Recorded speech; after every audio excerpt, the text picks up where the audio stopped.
নামাজে আমরা যা বলি তার অর্থ জানলে নামাজে অন্য চিন্তা মাথায় আসবে না। মনোযোগ কাজ করবে যখন আমরা বুঝব যে নামাজে কি পড়ছি। ১।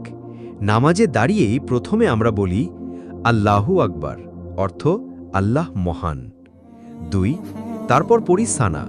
সানায় আমরা আল্লাহর প্রশংসা করি, নিজের জন্য দোয়া করি।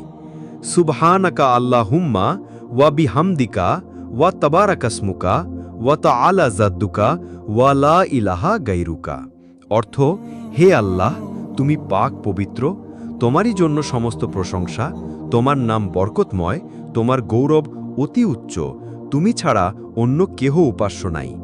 ৩। তারপর আমরা শয়তানের প্রতারণা থেকে আশ্রয় চাই এবং বলি আউযু বিল্লাহি মিনাশ শাইতানির রাজিম, অর্থ বিতাড়িত শয়তান থেকে আল্লাহর নিকট আশ্রয় প্রার্থনা করছি। ৪। আল্লাহর পবিত্র নাম দিয়ে, আল্লাহর দয়া করুণার গুণ দিয়ে নামাজ এগিয়ে নিয়ে যাই এবং বলি বিসমিল্লাহির রহমানির রহিম, অর্থ পরম করুণাময় অসীম দয়ালু আল্লাহর নামে আরম্ভ করছি। ৫। এরপর আমরা সূরা ফাতিহা দিয়ে নামাজ শুরু করি। ২ রাকাত, ৩ রাকাত বা ৪ রাকাত ফরজ বা সুন্নতের নিয়ম অনুযায়ী নামাজ পড়ি। ৬। আমরা রুকুতে আল্লাহর উদ্দেশ্যে শরীর অর্ধেক ঝুঁকিয়ে দিয়ে মাথা নুইয়ে দিয়ে আল্লাহর প্রশংসা করি এবং ক্ষমা চাই। ৩ বা ৫ বার ৭ বার বলি সুবহানা রাব্বিয়াল আজিম বা সুবহানা রাব্বিয়াল আজিম ওয়া বিহামদিহি, অর্থ আমার মহান রবের পবিত্রতা ও প্রশংসা বর্ণনা করছি। ৭। তারপর রুকু থেকে উঠে আমরা বলি সামিআল্লাহু লিমান হামিদা, অর্থ আল্লাহ সেই ব্যক্তির কথা শোনেন যে তার প্রশংসা করে।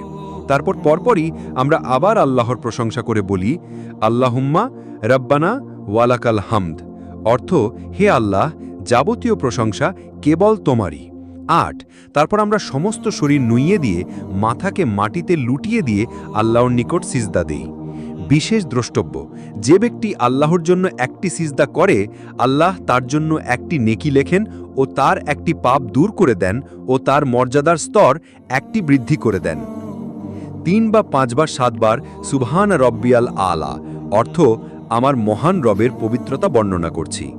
২ সিজদার মাঝখানে আমরা বলি আল্লাহুম্মাক ফিরলি ওয়ার হামনি ওয়া হাদিনি ওয়া আফিনি ওয়ার জুকনি, অর্থ হে আল্লাহ, তুমি আমায় মাফ করো, আমাকে রহম করো, আমাকে হেদায়েত দান করো, আমাকে শান্তি দান করো এবং আমাকে রিজিক দাও। এভাবে নামাজ শেষে মধ্য ২ রাকাত ৪ রাকাত ভিত্তিতে বৈঠক আর শেষ বৈঠকে তাশাহুদে আল্লাহর প্রশংসা করি, রসুল সাল্লাল্লাহু আলাইহি ওয়াসাল্লামের প্রতি দুরূদ পেশ করে নিজেদের জন্য দোয়া করি, দোয়া মাসুরা পড়ি।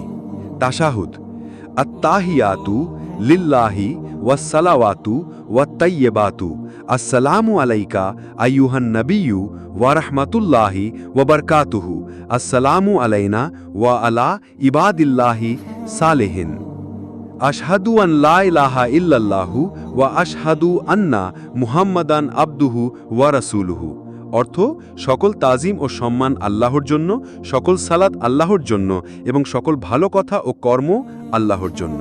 হে নবী, আপনার প্রতি শান্তি, আল্লাহর রহমত ও তার বরকত বর্ষিত হোক আমাদের ওপরে এবং আল্লাহর নেক বান্দাদের ওপরে শান্তি বর্ষিত হোক।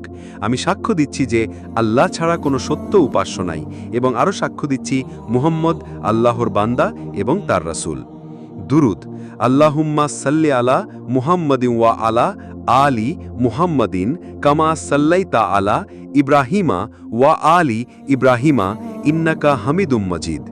আল্লাহুম্মা বারিক আলা মুহাম্মাদিন ওয়া আলা আলি মুহাম্মাদিন কামা বারাকতা আলা ইব্রাহিমা ওয়া আলি ইব্রাহিমা ইন্নাকা হামিদুম মাজিদ, অর্থ হে আল্লাহ, আপনি নবী মুহাম্মদ সাল্লাল্লাহু আলাইহি ওয়াসাল্লাম ও ওনার বংশধরদের উপর রহমত বর্ষণ করুন যেরূপভাবে আপনি ইব্রাহিম আলাইহিস সালাম ও তার বংশধরদের উপর রহমত বর্ষণ করেছিলেন। নিশ্চয়ই আপনি প্রশংসিত, সম্মানিত। দুয়া মাসুরা আল্লাহুম্মা ইন্নী জালামতু নাফসি যুলমান কাসীরা ওয়া লা ইয়াগফিরুয যুনুবা ইল্লা আনতা ফাগফিরলি মাগফিরাতান মিন ইনদিকা ওয়ারহামনি ইন্নাকা আনতাল গাফুরুর রহিম, অর্থ হে আল্লাহ, আমি আমার ওপর অত্যাধিক অন্যায় করেছি, গুনাহ করেছি এবং তুমি ব্যতীত পাপ ক্ষমা করার কেউ নাই, সুতরাং তুমি আমায় ক্ষমা করে দাও, ক্ষমা একমাত্র তোমার পক্ষ থেকে হয়ে থাকে, আমার প্রতি রহম করো, নিশ্চয়ই তুমি ক্ষমাশীল দয়ালু। 11 দুই কাঁধে সালাম দিয়ে আমরা নামাজ শেষ করি। আল্লাহ নামাজে আমরা কি পড়ি তার অর্থ বোঝার তৌফিক দান করুন সবাইকে। আমিন।